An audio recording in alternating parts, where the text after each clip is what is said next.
NordVPN is becoming more than just a VPN.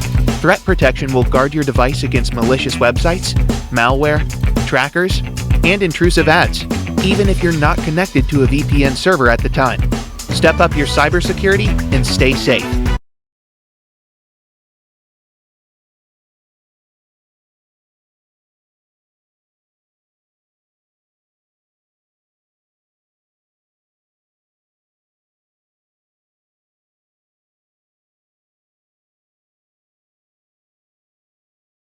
Hi everybody, this is Crypto Rich. I'm joined by Alex Krainer and we're going to be talking about what is going on in the world and principally about war and how come the West is always at war. Now before I introduce Alex and before we begin, please subscribe, follow me on Twitter, CryptoRichYT, and also follow Alex at Naked Hedgie on Twitter. What a great name, Naked Hedgie. And also follow me on bit.ly/CryptoRich3Speak and bit.ly/CryptoRichOdyssee. Hey, Alex, thank you so much for making yourselves available. I said yourself. Oh, always a pleasure. Always a pleasure, Rich. Good to be with you. Yes. And I just want to share something with you, which will lead us into this conversation. Yesterday, I was talking to a friend of mine, a very old reconstructed lefty. And she was talking about how she said, I was part of a collective, in a print collective. And I said, oh, that must have been the 70s. Like a cooperative collective workers group or whatever, right? She goes, yeah, and we talked about the miners' strike and the poll tax and Thatcher and everything like that. And I told her how I voted Brexit and she voted Remain, and we talked about some other stuff and, no longer traditional left-wing positions. And then I said to her about Trump, and it's something amazing, Alex. Everybody's like with me about Brexit. Yeah, you can vote Brexit. But I mentioned Trump. Oh my God, Trump is the worst. And I said, look, he didn't start any new wars. Since he's the first president since Carter to not start a new war, which for me is a big deal compared to Barack Obama, that smooth talking assassin who destroyed many countries. Yeah. And she said that's actually a very good point. I hadn't thought of it that way, because and then I was thinking about it afterwards, and this may lead into what you want us to talk about. Trump is a threat, and Corbyn is a threat to the military-industrial complex. Ukraine is a massive money laundering operation. And one of the reasons why I think the West keeps perpetuating war is for the oligarchs to enrich themselves by using war as a means to line their pockets. Yes. And, I've noticed that certain people get the exact same treatment from the establishment media as Russia gets, Vladimir Putin, Xi Jinping, China, Chinese Communist Party, and then same category, Donald Trump, Jeremy Corbyn, and lately Elon Musk as well. Elon Musk, Viktor Orban. Viktor Orban, yes. And I see the same people piling in to demonize this. For example, there's this Swedish academic, Anders Aslund, who should be a lot more famous than he is, because he's one of the top people that wrecked Russia in the 1990s. He was one of the architects of Russia's transition from, communism to capitalism, which ended up plunging Russia into the longest recession on record in the 20th century, when Russia, its economy collapsed worse than it did during World War II. So the GDP contraction was greater than the Soviet Union had during the whole duration of World War II, and Russia lost between 5 and 6 million people during the 1990s beyond the normal population trends. So this transition was extremely traumatic, and this professor, economist Anders Aslund, was one of the top architects of that transition. He's a rabid, extreme, practically foam at the mouth Russophobians. I follow him on Twitter, and his practically every tweet he tweets is something hateful towards Russia. And now lately, I've seen a lot of his tweets are rabid hatred of Elon Musk. Okay. which is very strange because, he has nothing to do with Elon Musk. It's none of his business. He's Swedish. Elon Musk is in the United States. It's a very odd thing, but it seems that the certain same category of people who are maybe tasked with being opinion leaders, which are meant to be taken seriously in the like in the intellectual and academic circles. I don't know if they get if they get these talking points that they're supposed to promote, but in the same way that he's been demonizing Russia nonstop, and also Donald Trump, now he's demonizing also Elon Musk. So it tells me that it seems that the establishment is feeling very much under threat, and it seems to me that there's a whole array of players that are now opposed to this globalist establishment. And I'll tell you something interesting about Elon Musk, which I didn't appreciate, because when he took over Twitter, Mhm. I didn't know what to think. I tended to think probably controlled opposition, because they're gonna get the new owner same as the old owner. We're gonna have for a few weeks or a few months we're gonna think that we're in a free speech environment. People are gonna maybe even let their guard down a little bit, and then we're going to go back to the normal, to the same old, same old. But then one of my acquaintances told me that actually, Elon Musk makes most of his money from the Pentagon. He does. And so I thought, oh, that's really interesting. Okay, that's a good data point to know. And then a few weeks ago, 2 or 3 months ago, I read that Elon Musk got a large contract with U.S. Space Forces. His SpaceX program got a large contract From with U.S. Space Forces. Now, U.S. Space Force was set up by Donald Trump. And remember when he set up the Space Force, everybody was, oh my God, what an idiot. What is this? This has nothing to do with anybody. We don't need this kind of thing. This is going to be a big waste of money, blah, blah, blah, blah. But actually, what I actually thought at the time that he was doing was that Donald Trump was creating a brand new division of the U.S. military, a brand new branch, which he could staff with people he chose. Because the Army, the Navy, the Air Force have been there for decades. They've been probably infiltrated by these globalists. Well, I understand that. Just on that, Yeah. I understand that Obama got rid of all the Patriot generals in the armed forces. He replaced them with WEF acolytes. Yeah, well, okay, I didn't know that, but it doesn't surprise me at all. Of course, this was his task. This was his assignment. And so, the fact that Trump went and created a new branch of the military was probably so that he could virgin staff it with people he chose, and then he could, siphon probably tens, if not hundreds of billions of dollars through that new branch in a way that it could be under his control. And so, the fact that Elon Musk's SpaceX got a large contract with the Space Forces tells me something. And then one of the large European global systemically important banks, which is, I think, it seems to me that it's not on board with, the Goldman Sachs, JP Morgans, and UBSs of this world, made a large investment in SpaceX. And I actually have reasons to believe that this bank is not on board with the rest of the globalists. Okay. Because they are very active in the Eurasian Multipolar Integrations Program. And can you say what bank this is? Yeah, Intesa San Paolo. Intesa San Paolo. Okay, I don't know them. Yeah, Italian. Italian bank. Okay. And so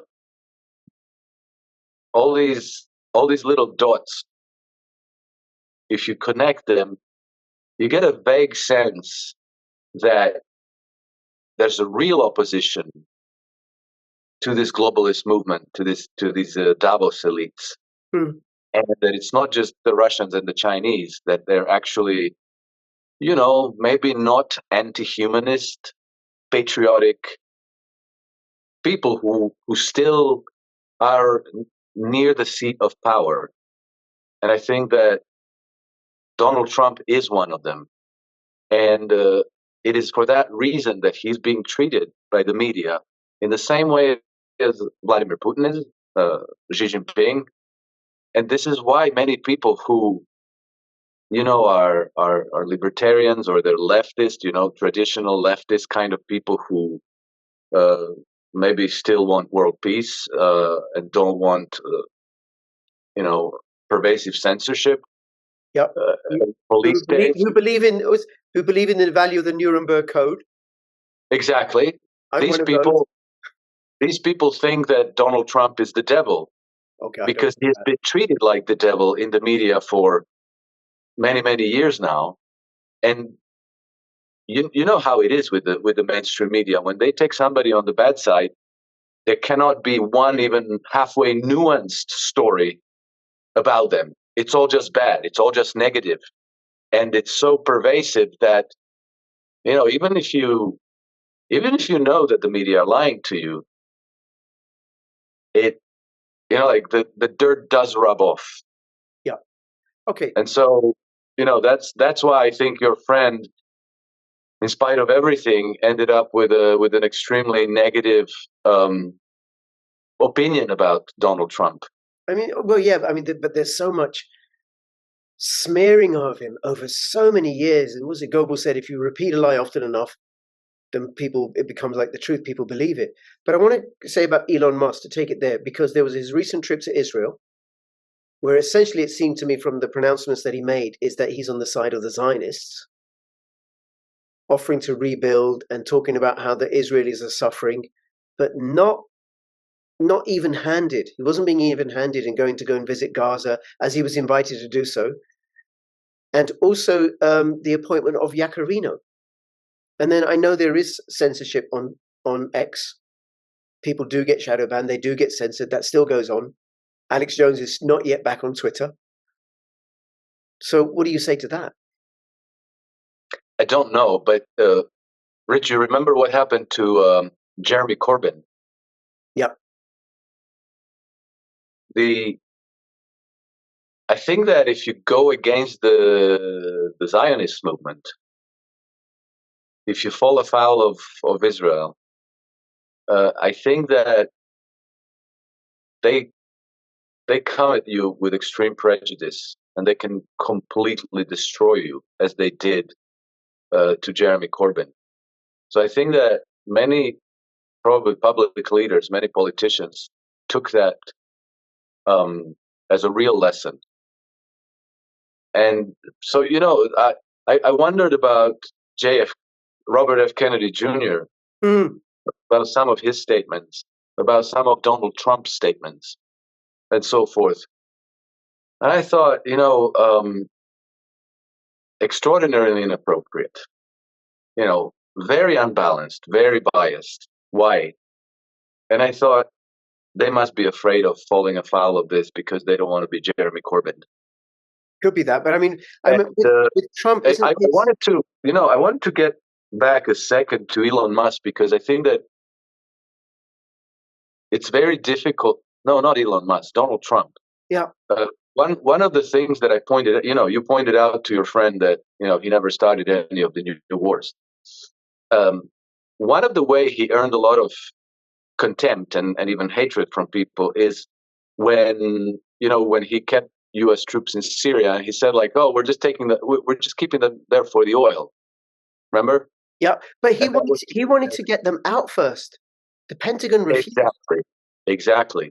So he wanted to get them out first, and then he got completely sabotaged by the swamp, by the deep state structures in his government, and then he said, "Oh, all right, we're gonna keep the troops in, but we're gonna do it just to take the oil. We're just gonna take the Syrian oil." And so people thought, like, "Oh, how inappropriate, how tasteless, how distasteful and awful." But what he actually did in that what people don't realize is that he retaliated against the people who sabotaged him, because the U.S. occupation of Syria really needs the support of the European NATO partners of the United States. And him saying that we're keeping the troops there just to take the oil completely blew out the foundation from under the European support for U.S. occupation of Syria. And so, this was so important that the CIA actually had study groups and memoranda written about how to secure European support, how to keep European support for all these imperial adventures. And I just had some notes about this, and so it was leaked by the WikiLeaks, but it was a classified CIA quote unquote red cell memorandum. And so the title was created by Bush Cheney administration, and the CIA director at the time was George Tenet. And the title of the memorandum was Afghanistan: Sustaining West European Support for the NATO-led Mission, Why Counting on Apathy Might Not Be Enough. So, European apathy was not enough. They needed to have this whole policy of how to approach the European nations in order to make sure that they are supportive of the mission in Afghanistan, mission in Iraq, mission in Syria, and so forth. So when Trump said, we're going to stay there for the oil, he completely destroyed that. And the result was that one of the first was the Dutch government, which had to withdraw from the mission. But basically, the European support for this crumbled as a result. So, interpreting Trump's 4 years in office is very, very tricky, because he was never able to take the swamp head on. He had to do these various 3D chess moves and curveballs that seemed like insanity. It seemed crazy, but there really was a method to the madness. And I think that one thing that was consistent in all of his major policy moves was rolling back America's imperial engagements abroad, including the Abraham Accords, including moving U.S. embassy to Jerusalem, because he was signaling to the region, we are not an honest broker. Do not rely on us. Okay, and then could that have also been behind his, and I don't know if it was his or with Jared Kushner, their plan for peace in Israel, which essentially would have broken up Israel and the occupied territories. The territories would have been Bantustans, disconnected from each other, with roads connecting them. And I looked at it, I was like, oh my God, this is like the apartheid South Africa state. There was just no way that it was going to be acceptable to the Palestinians or the adjoining Muslim nations. Yeah, it's very, very difficult to judge these things. He did do, in my mind, he did do some major mistakes, because he was, for example, the Soleimani assassination in Iraq. Yeah, I think that was a blunder. I think it was a major blunder. But one thing we know about Donald Trump's administration is that he was surrounded by people who exerted a lot of pressure on him to drive policy in their direction. And I think that the assassination of Soleimani was one blunder as a result of that. We also know, for example, that there was in I think it was in June 2019 when the Iranians blew up a U.S. drone over the Persian Gulf, and then there was this huge pressure building on Trump to launch a retaliation raid against Iran, which would have probably triggered another major war in the Middle East. And he said no. He resisted that. But what's more interesting about that episode is what we learned afterwards, because then Anonymous leaked the cables that were being exchanged between London and the British embassy in Washington. And the ambassador at the time was Sir Kim Darroch. And Sir Kim Darroch was apparently the ringleader of this cabal that was trying to pressure Trump into launching an attack on Iran. And then when he said no, then there was this fury of frustration. And Kim Darroch said that, Trump is not serious. There was a lot of very undiplomatic statements there. And among other things, Sir Kim Darroch said that Trump was never on board. Yeah. What he meant by that, he was never on board with going to war against Iran. Mm.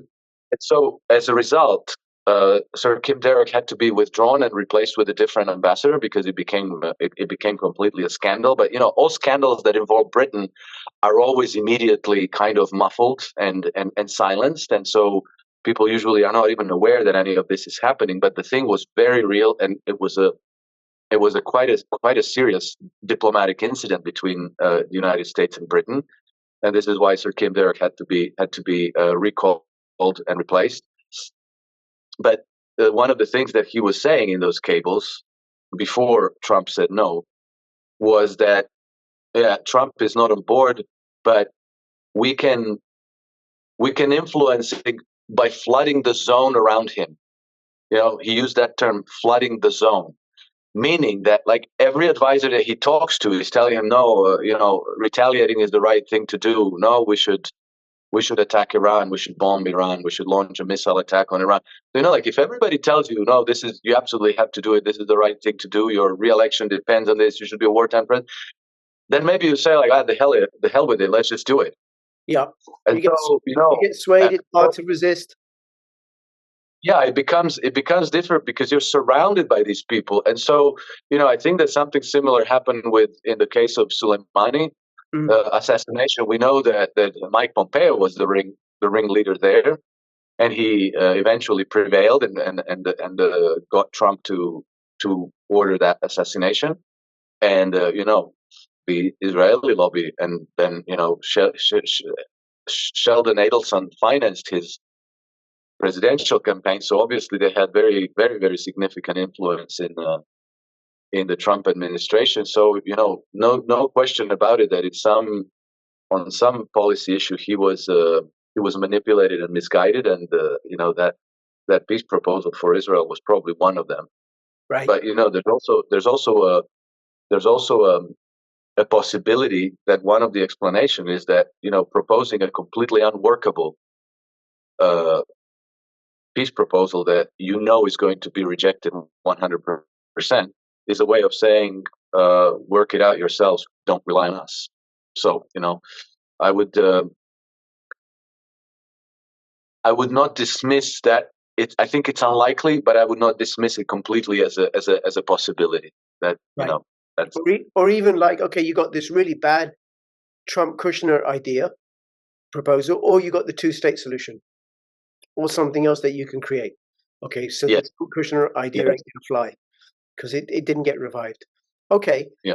And then at the beginning I said the one reason why the media has been so out to smear him is because the bankers that make profit off the military-industrial complex and profit from war, that fund the media, ain't going to make any money from Trump. But they must be making a lot of money from Biden, which brings us back to what you said at the beginning, why the West is always at war.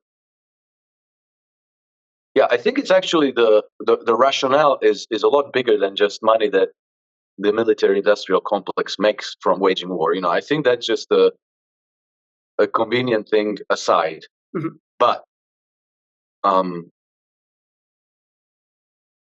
the key thing is collateral, and this is where the story gets a little bit convoluted. But it's very important to understand it because it is absolutely the key moving principle that always leads to imperial expansion and conquest and colonization, which is the which is really the ultimate reason why the West is always at war. Okay, so namely, we have to go back to our monetary system, and our money, all the money in circulation. And I think that most people understand this by now.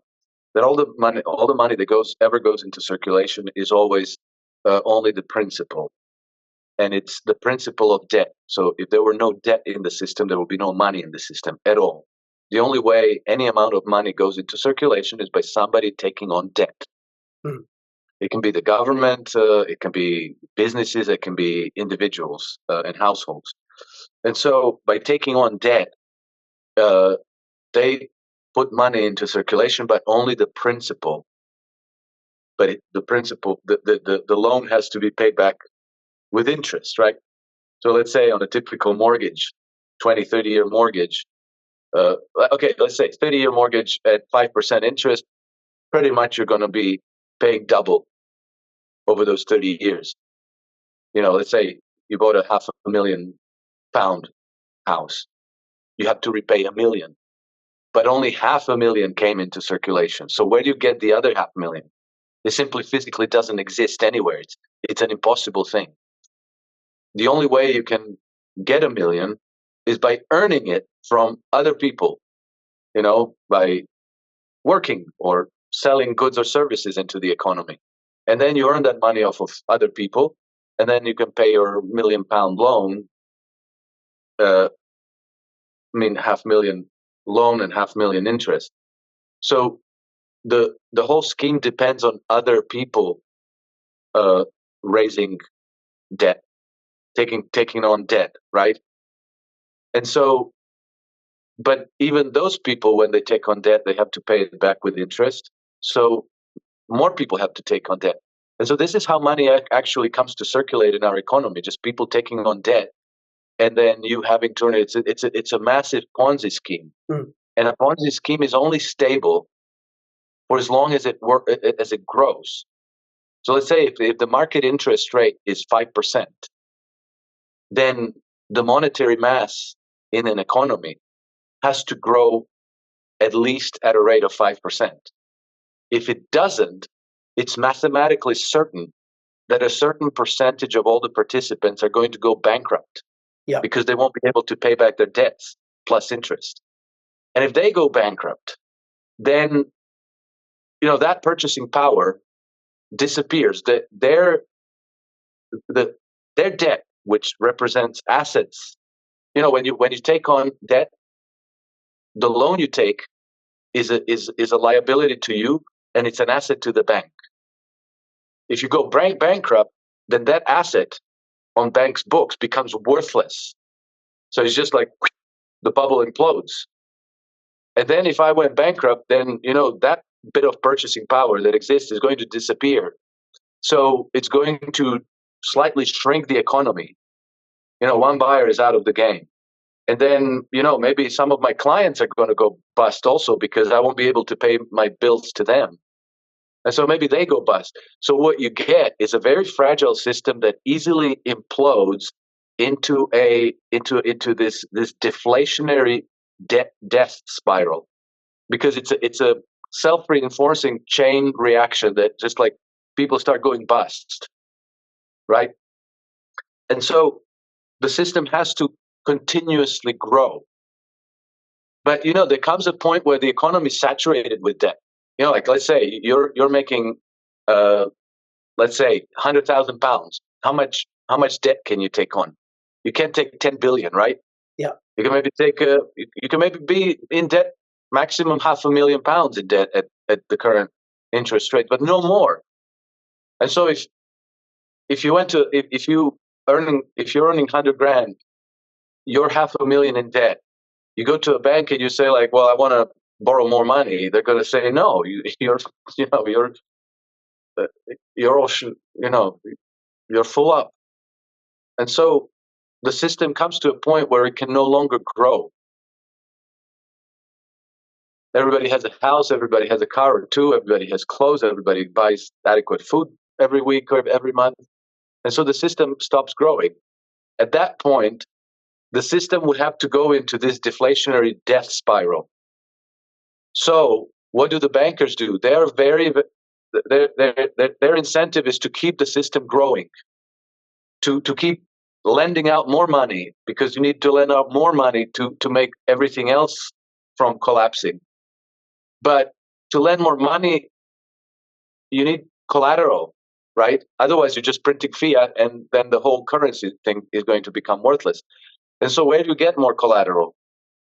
Well, you look across the border. Maybe your neighbors have nice oil resources, or gold mines, or iron ore mines, and whatever. So you want to take control of that, because then that becomes your collateral. Because then, I don't know, for example, if I'm a banker and I can take the neighboring country has some resource wealth, and maybe my clients, the corporations that are my clients, if they could develop those resources and I could finance that development, that becomes a huge asset on my books. Mm.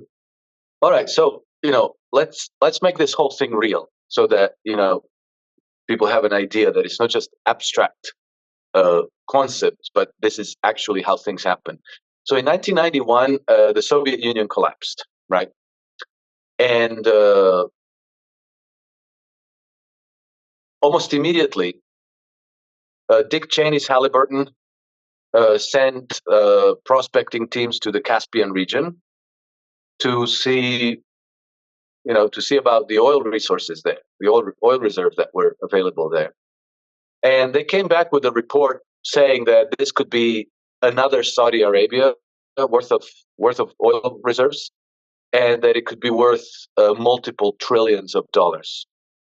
The very same year, General Richard Secord, who was the CIA veteran dirty trickster, went to Baku, Azerbaijan. So Baku is a capital of Azerbaijan, which is on the coast of the Caspian Sea. And he set up a CIA front company called Mega Oil. Mm-hmm. And he also set up an airline. And he used that airline to secretly transport the jihadi mujahideen from Afghanistan to Baku, to Azerbaijan. And he created in Baku this jihadi hub from which they were managing terror operations throughout the Caucasus. Now, before the Soviet Union collapsed, the Caspian Sea basin was being kind of slowly developed by the Soviet Union, and the only existing pipeline going from Baku was through Dagestan and through Chechnya, through Grozny. And so when Cheney and Halliburton realized that this was a very rich oil reserves area, they planned to take it over. So principally, BP and Amoco decided that they want to get their hands on those resources, and they also planned a pipeline from Baku across friendly allied regimes. So they planned a pipeline through Azerbaijan, across Georgia, and Turkey into Mediterranean port of Ceyhan in Turkey. Well, first they had to make sure that Azerbaijan was properly friendly and allied nation. So in 1993, they organized a coup, and they put in charge President Aliyev, who was then their friendly guy, and then that whole pipeline, Baku, Tbilisi, Ceyhan, became a project.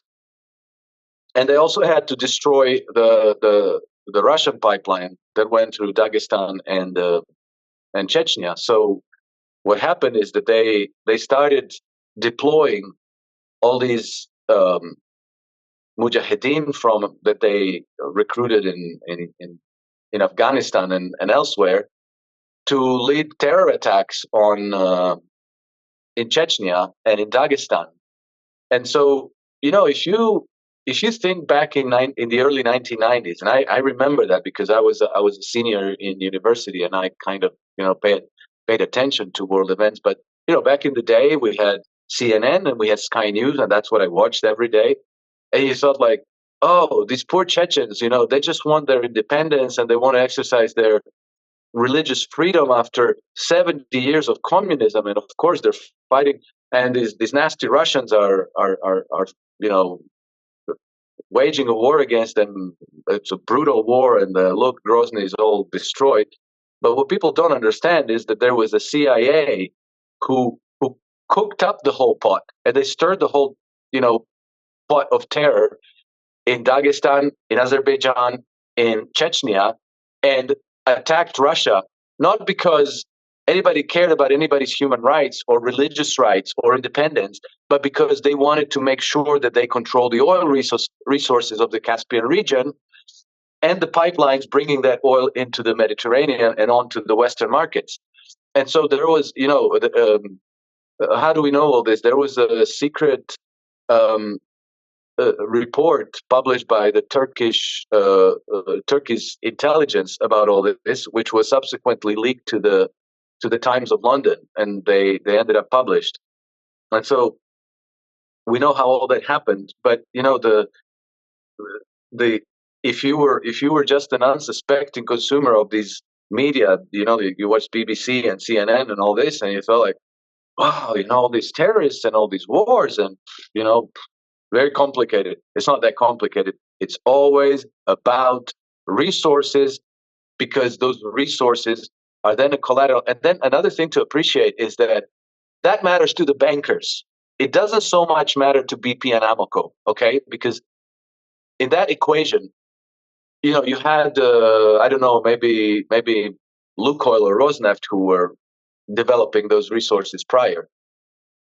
BP and Amoco, for the same low price, could just buy those quantities of oil from them, use their pipeline, and then export it on to the Western markets and make their margin on that. As an alternative to raising these billions of dollars of investment and then developing these resources yourself and carrying the debt. The alternative of buying is an entirely legit. All you care is to make a profit on that trade, right? Yeah. So and from BP, doesn't require so much money.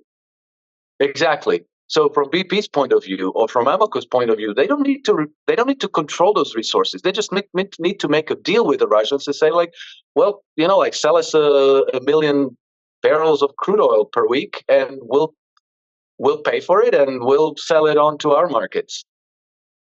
Fine, But to the bankers, it makes all the difference, because if they just do that, then BP and Amoco will not take on these tens of billions of dollars of new debt to develop that. And then, somebody else will be doing it, but that debt will now not be an asset on the books of the Western banks. It will not be the money that will be in the Western Ponzi scheme. It'll be somewhere else. So to the bankers, it makes all the difference. To nobody else, it makes any difference at all. Because, and also, as final consumer, if you and I come to the pump to fill up our tanks, we still have to pay. It doesn't matter whether it was Gazprom or Rosneft that developed the resource, or it was BP or Amoco or Shell or whoever. We still have to pay at the pump, right? Yeah. They still have to pay for the development. And maybe if they develop the resource, maybe their margins are a little bit higher. But it's not really true, because I also know once upon a time I used to read McKinsey Quarterly cover to cover. They actually used to, they actually used to produce good analysis. And I was once astonished. I read about the oil industry, and I was astonished that the oil majors, during most of their existence, not only are they not particularly profitable. So I'm not talking about these periods when oil price jumps to, but through most of their existence, because oil used to trade in the $20 per barrel and $30 per barrel and teens, and most of the time they didn't even cover their cost of capital, right? What that tells you is that the bankers are the only ones making all the money. And so, you know, that collateral plays a huge role, a decisive role for the bankers' own Ponzi scheme. Mm. In the currency they control and in the banking system that they control, it makes no difference to anybody else.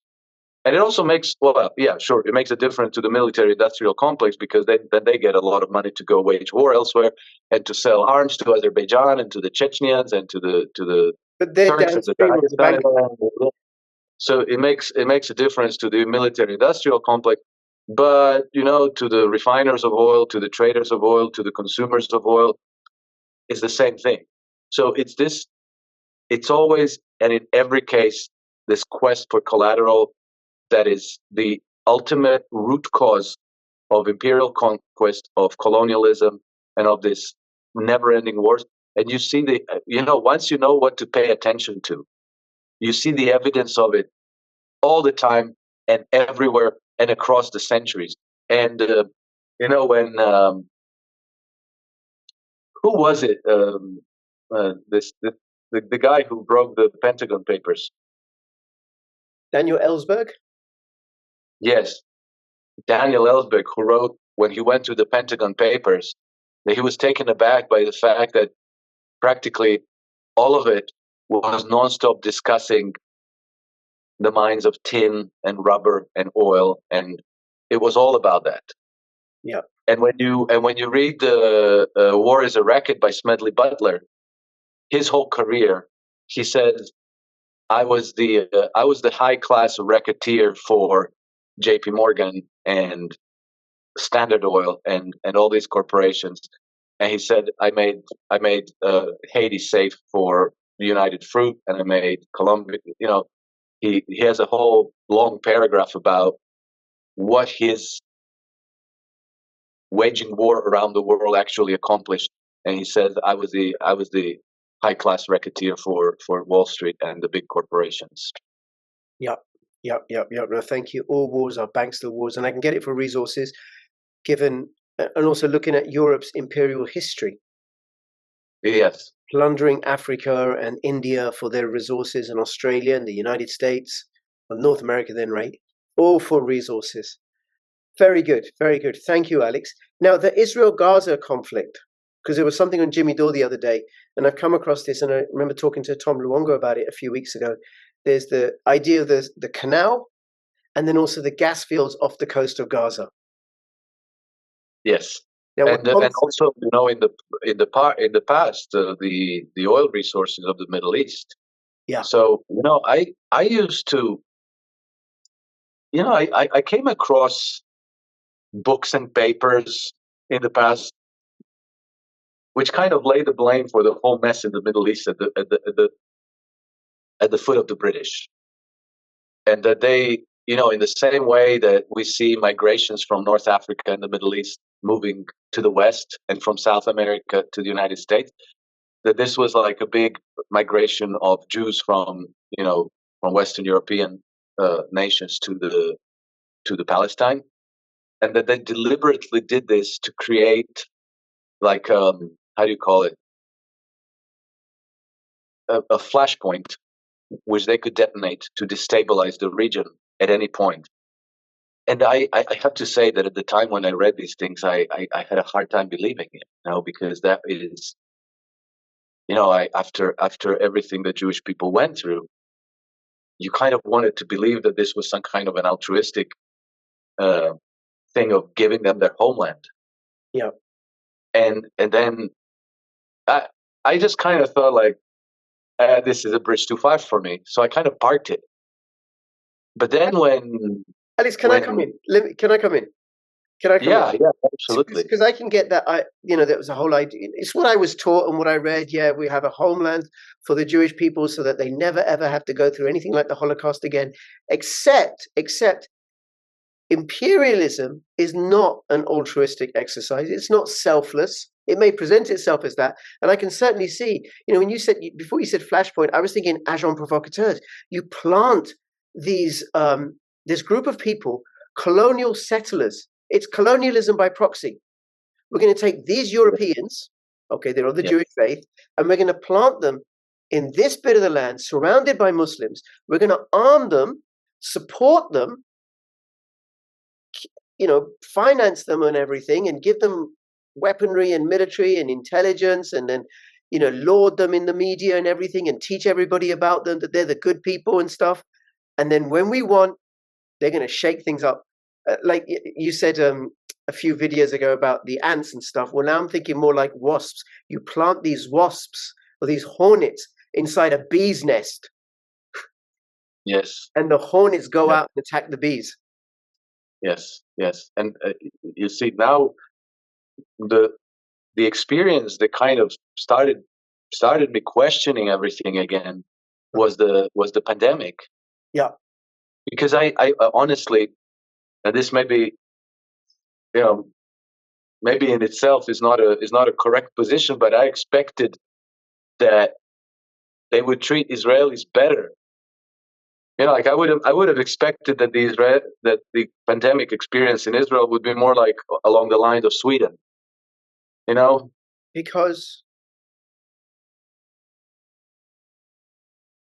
I thought, Rich, from day zero, from day one, I thought that the pandemic was a hoax. Yeah. All right.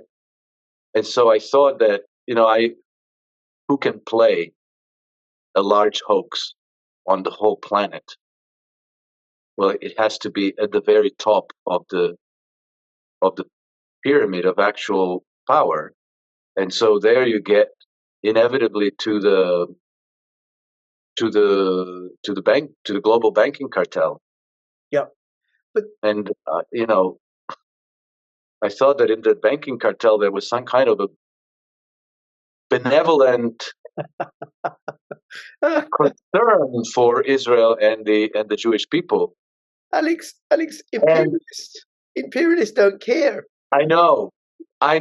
It's it's clear now, but it wasn't clear to me, in that on that case. But the way the experience unfolded, and then Benjamin Netanyahu boasting in Davos how they were using the Israeli population as the largest live experiment, a testing ground for this new vaccine technology that was untested, that nobody knew the safety profile of, the whole thing. How could you do this in even neutral conscience? You couldn't do this in good conscience to anybody, but they did it to the Israeli people.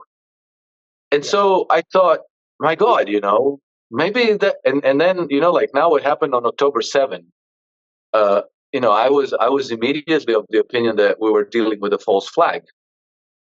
So and this false flag, there's a great deal of risk. Like, obviously, the Palestinian people are going to get hurt very badly, but there's also a risk that in unintended consequences, that the Israeli people are going to end up getting really hurt, and I think that they are. Yeah. So again, somebody is using them. Yeah, but for Alex, their own ends. Absolutely, but Alex, if I can come in here again, right? So one, the nature of imperialism is that whatever a government visits upon other people, they visit upon their own. And given that it was, one way of looking at Israel, that it was set up as a colonial outpost for European imperialists. Well, of course, the people that they're going to put in charge there are going to have the same mentality, like how the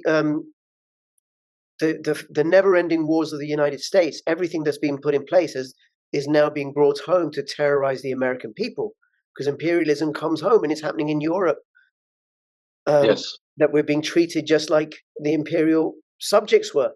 So it doesn't surprise me at all that what the Israeli government did to its own people. I mean, in terms of the numbers of people injected, how they were treated and ostracized. You had to have for people who don't know, Israel had one of the highest injection rates in the world. And, I was just horrified that they were continuing in the legacy of Mengele. Yes. and also one of the heaviest propaganda coverage. Because a friend of mine, Efrat Henningsson, she's an independent journalist in Tel Yes, Aviv. she's been on my And, channel. I should maybe get both of you on together. oh yeah, that would be great. That would be brilliant. I really like her, and she told me that. She said, Israelis are completely clueless. She said, like, people around me, nobody gets it. Like, so few people here get it, which tells you that the propaganda campaign has been very, very heavy and very, very pervasive. And so, obviously, we're talking about a grand deception. So you have done this to your own population, to your own people. So obviously, there is no benevolent care about the Jewish population of the Jewish homeland that was created out of any kind of. So like this whole thing. And I must say, when you and I discuss it like this, it's very clear. It's practically obvious. But it's kind of a level of evil that you kind of think like, no, come on, that can't be it. And then you realize, no, that is it. So there's no difference whatsoever. Yeah, but the Israeli government isn't doing anything different to what, say, the British government is doing to its own people, or Irish government, or the Dutch government, or what Ukraine has done to its own people. Yes, It's exactly. absolutely horrific, and being cheered on and supported by European nations, European values. Alex must remember European values. Yeah. Yes. And They carry those. nobody calling for peace. Anybody who did call for peace was obviously a Putin puppet, and Yes. hundreds of thousands of Ukrainian people dead, millions of having their lives destroyed, chaos and conflict in adjoining nations where the Ukrainians have fled to. It's a broken nation. They don't care about us. Yeah. Clearly. And then I've been following I'm going to carry on a little bit, right? I've been following what's going on in Ireland. I went to Ireland 20 years ago. I was delivering some seminars out there, and it was just largely homogenous population.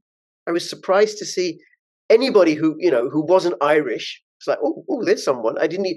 Surprised to discover there was a mosque in Dublin, right, which I went to, and it was very, very uncrowded, right, very few people there. Right? And then I was in Ireland for a day.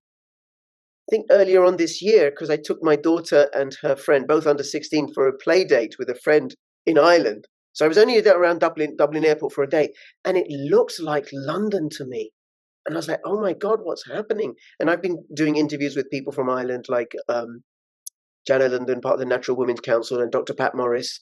And something like, I don't know how many, like 1 in 5 or 1 in 8 of Ireland's population are now migrants. And it's not like the country's booming and that we need people to come and work because we got all these vacancies. No, they just bring them in, and it just stokes up conflict and destroys local culture and tradition. Yes. They don't care about us, Alex. We have to care about ourselves and each other. I think it's worse. It's not that they don't care about us. They want to be rid of us. So it's not that they don't care. There's like an active contempt. There's an active kind of hatred. I don't know if hatred is the right word. I think they're too lazy for that even. It's more like a detestation. Annoyance. No, a detestation. Yes, we yes, are exactly. Eaters. We are ants. Yes, exactly. We're like vermin. Well, you remember in one of those World Economic Forum presentations in Davos, when Yuval Noah Harari was addressing the people, he was actually calling us rats. And you have to kind of see the whole speech to work out that he's actually, when he talks about rats, that he's referring to all the rest of us, because he says, like, we have to figure this out, and I hope that the solutions that are going to be implemented will be the solution formulated by the people in this room and not by the rats. All right. Oh my God. Yes. It's a good thing that it's. You're right. And so, why would the Israeli rats be any better than the Irish rats or the Ukrainian rats or the Croatian rats or whatever? Just human. It's astonishing. It's astonishing. Or the Palestinian rats. Yeah. But I think that the reason why things are getting as ugly as they are is because we are actually prevailing. Yeah. And things are not, like, practically nothing is going according to what they planned and wanted and intended. They're losing, they're losing everywhere. They're just losing everywhere. And the best they can do is chaos and destruction. They cannot win. They cannot prevail. They cannot not impose their solutions. They can only overturn the table when they see that it's not going their way. So, they lost Syria, and then they started it in Ukraine. And then now they're losing. Now they realize that they're losing Ukraine, so they started it in the Middle East. And then, apparently, Zelensky in an interview last month or in October, Zelensky said that, oh, the next flashpoint is going to be the Balkans, and he said, like, believe me, I know what I'm talking about. And so they're going to try to get trigger some kind of Balkan war there. And so that's all they can do. False flag attacks, trigger wars, terrorism, total surveillance. But guess what? They can't kill us all. They can't even imprison us all. And they sure as hell cannot control us all. Yeah. Nor can they And so they lose. They lose. That's just it. It's going to take a while. Maybe it's going to be bumpy along the ride, but they lose. And then we just have to put our heads together, and we have to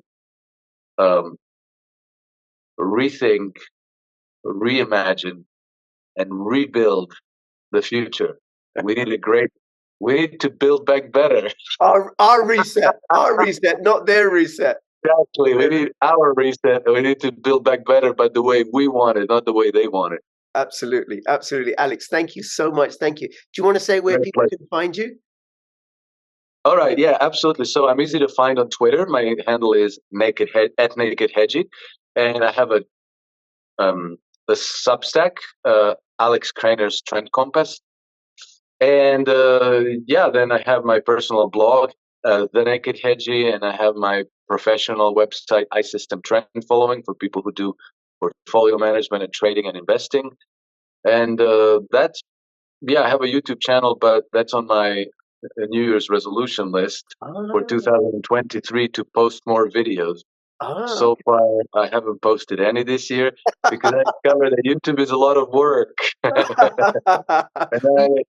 one thing I'm short of is time. Right? It's just crazy busy, and so unfortunately, I haven't had time to play with YouTube. But I will. I'm going to take it as it is. It's going to be my 2024 New Year's resolution. Very good. Well, I can give you some tips and advice and support you with that, right? Alex, always a joy and a pleasure to have you on and stuff. And everybody who's watching, comment, like, share, spread this video. And between now and when I see you next, please keep filling your pockets with freedom. This is Our Reset Alex and Our Reset Rich signing out. All the best. Bye-bye. Take care. Thank you.